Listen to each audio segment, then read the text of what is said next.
Welcome guys, আশা করি তোমরা খুব ভালো আছো। আমি ভীষণ ভালো আছি। কাজলের ভিলেজ ফুডের কিচেনে সবাইকে স্বাগত। আমি কিভাবে উচ্ছে তিতো চচ্চড়ি করি সেটা তোমাদেরকে আজকে আমি দেখাবো, তাই ভিডিওটা সম্পূর্ণ দেখতে থাকুন। দেখো এখানে কচি কচি একদম উচ্ছেটা একদমই ছোট বাচ্চা, এটাকে উচ্ছেই বলে, করলা নয়। বেশি যে উচ্ছেগুলো হয়, আমি এখানে 3টে থেকে 4টে নিয়েছি, আর 2 পিস বেগুন নিয়েছি, আর এখানে একটু ভেন্ডি দেবো। দিয়ে কিভাবে তিতো চচ্চড়ি করে সেটা আমি আপনাদেরকে দেখাবো। সম্পূর্ণ ভিডিওটা দেখতে থাকুন। আমার উচ্ছেটা কাটা হয়ে গেছে, এবার আমি বেগুনটা কিভাবে কাটছি দেখে নিন। এই তিতো চচ্চড়িটা সত্যি খুব ভালো হয়, একটু ঝাল চড়া করে দিয়ে আর একটুখানি কাঁচা লঙ্কাও দিয়ে, এটা খুব ভালো লাগে খেতে। দেখুন এখানে ভেন্ডিও খানিকটা নিয়ে নিচ্ছি, এখানে ভেন্ডিও আমি দেব।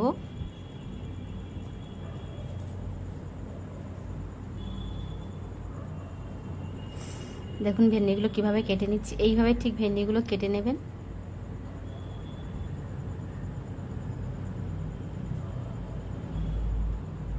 আমার ভেন্ডি কাটা হয়ে গেছে, এর মধ্যে জাস্ট ছোট ছোট 2টো আলু দিচ্ছি আমি, একদম ছোট ছোট 2টো আলু একদম সরু সরু করে কেটে দিয়ে দেবো।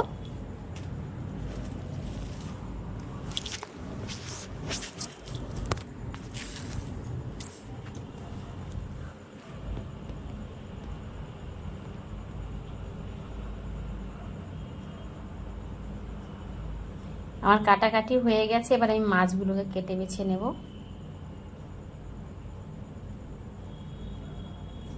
চিংড়ি মাছ এনেছিলাম 200 গ্রাম, 30 টাকা করে শ নিয়েছে। চিংড়ি মাছটা আমি বেছে নিচ্ছি।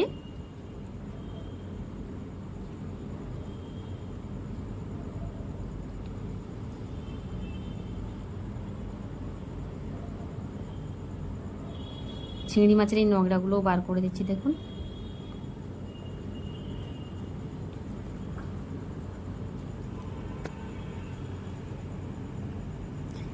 মাছ আমার কাটা হয়ে গেছে, আমি গ্যাসটা ধরিয়ে কড়াটা গরম করে নিয়ে কড়াইতে তেলটা দিয়ে দিলাম। এবার তেলের মধ্যে আমি উচ্ছেগুলো দিয়ে দিচ্ছি। উচ্ছেগুলো আগে আমি ভেজে নিয়ে নেব, মানে তুলে নেবো, কারণ আগে উচ্ছে ভেজে নিলে এটাই হয়, মানে আগে উচ্ছেটা ভেজে নিই, তরকারিটা হয়ে আসার কিছুক্ষণ আগে দিলে তিতোটা অতটা হয় না, এই কারণে উচ্ছেটা আমি আগে থেকে ভেজে তুলে নেব।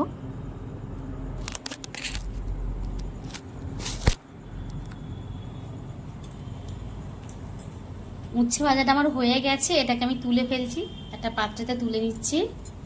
তুলে নেওয়ার পরে এখানে আবার একটু অল্প করে তেল দিয়ে আমি এখানে ভেন্ডিটাও ভেজে নেব। ভেন্ডি এই কারণে ভেজে নিচ্ছি, কারণ ভেন্ডিটা একটু মানে হয়ে যাবে, না ভাজলে পুরো গলে যাবে, এই কারণে আমি ভেন্ডি ভেজে নিচ্ছি। ভেন্ডিটাও খানিকটা নাড়াচাড়া করে একটু ভেজে নেব। আমি রান্নাটা যেভাবে করছি ওইভাবে আপনারা করে একদিন খেয়ে দেখবেন, খুব ভালো লাগে। কেউ বলবে না যে তিতো চচ্চড়ি হয়েছে, মনে হবে যে একটা চচ্চড়ি টাইপের হয়েছে। এই তিতো চচ্চড়িটা কেন বললাম, অনেকে না তিতোটা খেতে চায় না, এইভাবে চচ্চড়ি করলে ওটা খুব ভালো লাগে খেতে। আমার বাড়িতে আমি এইভাবে চচ্চড়ি করলে সবাই খায়।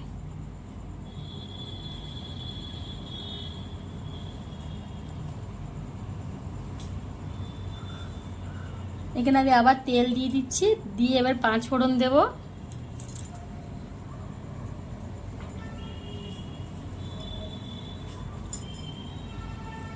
দেখুন 5 ফোড়ন দিয়ে দিলাম।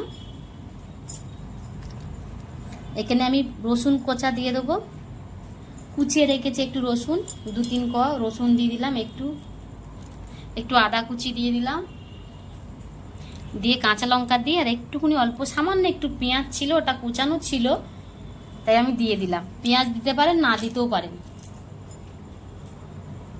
মানে অ্যাকচুয়ালি কি বলুন তো, পেঁয়াজ তিতোতে চলে না, তা আমার এটা কাটা ছিল বলে আমি দিয়েছি। আপনারা না মানে এটা না দিয়েও খেতে পারেন।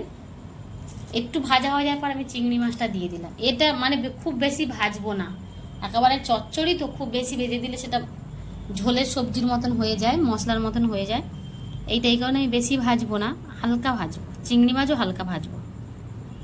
আমার কড়াটা এত নড়ছে আজকে না, খুব জ্বালাচ্ছে আমাকে। যাই হোক, একটু ভাজা হয়ে যাওয়ার পর আমি বেগুনগুলো দিয়ে দিলাম। বেগুনগুলো দিয়ে একটু তেল দিলাম, তেলটা একটু কম হয়ে গেছে। বেগুনটা দিয়ে কিছুটা নাড়ানাড়ি করার পর আমি আলুটা দিয়ে দেবো।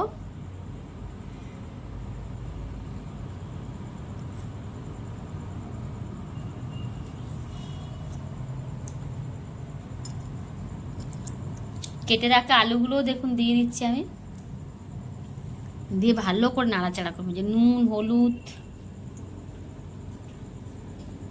লবণ দিলাম, স্বাদ অনুযায়ী লবণ, হলুদ,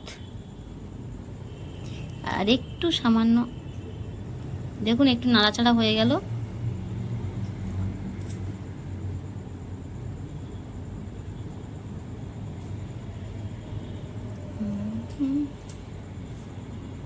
একটু সামান্য জল দেব যাতে আলুটা সিদ্ধ হয়ে যায়, খুব বেশি না, একদম হালকা, দিয়ে ঢাকা দিয়ে দেবো। এই ঢাকাটা অনেকক্ষণ দিয়ে রাখবো যাতে এটা পুরোপুরি সিদ্ধ হয়ে যাওয়ার পরে আমি বাদ বাকি সবজিগুলো এখানে অ্যাড করব। ততক্ষণ আমার সবজিটা সিদ্ধ হয়ে গেছে, দেখো প্রায় হয়ে গেছে, বেশি বাকি নেই। এবার আমি এখানে ভেন্ডিটা দিয়ে দিলাম। খুব কড়াটা আজকে আমার নড়ছে, এত নড়ছে।